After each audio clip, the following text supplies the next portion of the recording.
Hi guys, how's it going? So I've got BBC News, and Australia and what's going on with Facebook and Australia at the moment. As we know, it's obviously an orchestrated row. It's planned, to divide and cause more division. And it's not the biggest news story in the world at the moment because there's other news stories that are a bit much bigger than this. But I thought that, normally it's the little stories that end up having bigger consequences in the future. So I thought we'll just give it a little bit of exposure. So, Facebook Australia. PM Scott Morrison will not be intimidated by tech giant.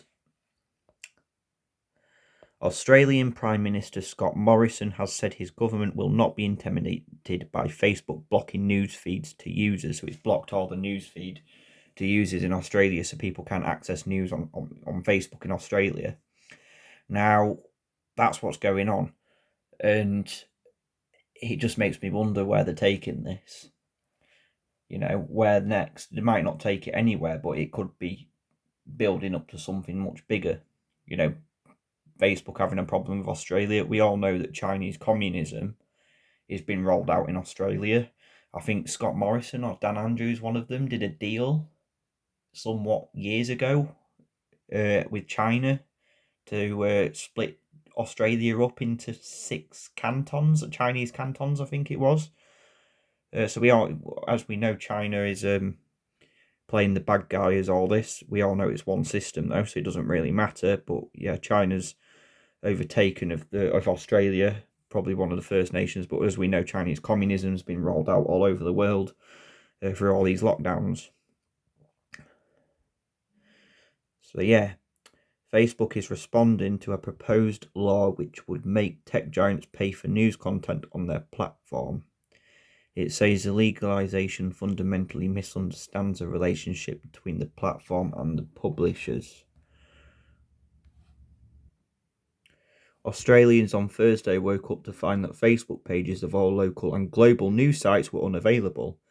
People outside the country were also unable to read or access any Australian news and publications on the platform. Several government health and emergency pages were also blocked. Facebook later asserted this was a mistake, and many of the pages are now back online, which I suppose is all right for them. Both Google and Facebook have fought the law, saying it was unfairly penalised their platforms. What is the response to the ban? Facebook's actions to unfriend Australia today, cutting off essential information services on health and emergency service, were as arrogant were disappointing, he said. I am in regular contact with the leaders of other nations on these issues. We simply won't be intimidated, he added. Mr. Morrison urged Facebook to work constructively with the government as Google recently demonstrated in good faith.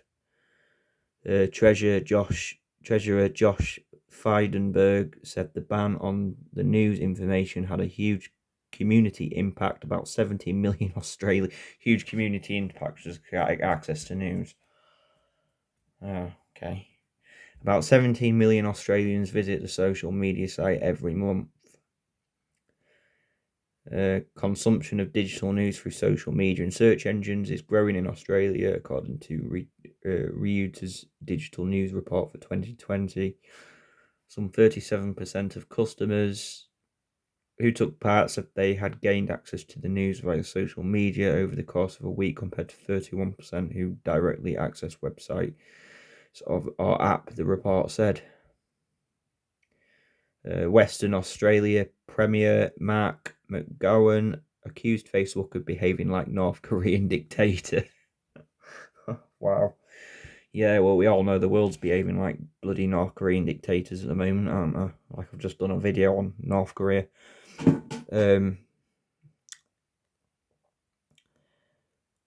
Others suggested that news vacuum could be filled by misinformation and fucking hell. Here we go. Why is Facebook doing this? Australian authorities had drawn up the laws to level the playing field between the tech giants and struggling publishers over profits of every $100 to 56 spent on digital advertising in Australia media these days goes to Facebook and blah, blah, blah.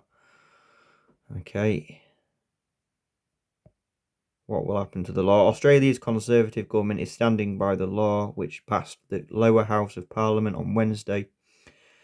It has broad cross-party support and the Senate is likely to pass it next week. We will legislate this code. We want the digital giants paying traditional news media businesses for generating original journalistic content, said Mr. Feindenberg. What fucking name is that? Definitely a Jewish name. He pointed out that Facebook, like Google, had negotiating pay deals with the local organisation. I can't be bothered to read anymore because it just goes on and on. But yeah, I just thought I'd give it a read, guys, and where they're going with this next. It seems like they're back online and everything now, but I just thought about it because it made me wonder. You know, it seemed like an orchestrated row between Facebook and Australia, you know, and it was probably planned because it's probably part of a much bigger agenda later on. We don't know. We'll just have to wait and see. Maybe it's a test or something.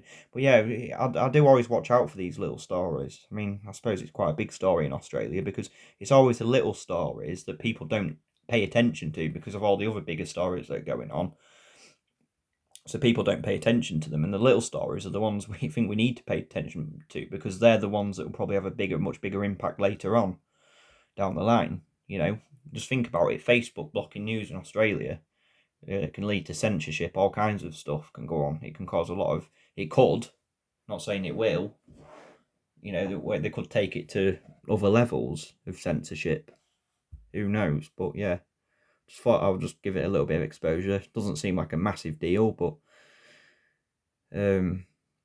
why they did that, I don't know.